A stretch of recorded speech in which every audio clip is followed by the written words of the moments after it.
Diqqat aholiga tezkor xabar. O'zbekiston dehqon bozorlarida piyoz va kartoshkaning narxi pastladi. Pomidor va guruchning narxi ko'tarildi. Go'shtning narxi esa batafsil video davomida javob olasiz. Assalomu alaykum hurmatli tomoshabinlar, tezkor yangiliklardan birinchilardan bo'lib xabardor bo'lishni istasangiz, videorolik ostiga like tugmachasini bosib, kanalimizga obuna bo'lishni unutmang.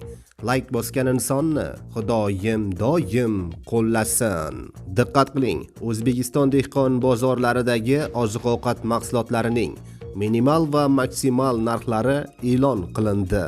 Unga ko'ra 2025-yil 9-iyun holatiga ko'ra 3 ta bozor, Yangi Qo'yliq dehqon bozori, Fort City savdo majmuasi hamda Eski Juva Chorsu dehqon bozoridagi ulgurji narxlari haqida haftalik ma'lumot bilan tanishing. Mol go'shtining 1 kilogramm narxi minimum 73 ming so'mdan maksimum 95 ming so'mgacha sotilmoqda.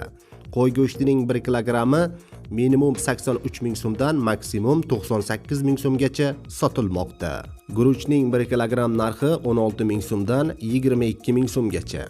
Pomidorning 1 kilogramm narxi 5 ming so'mdan 14 ming so'mgacha sotilmoqda. Kartoshkaning 1 kilogramm narxi 4 mingdan 6200 so'mgacha.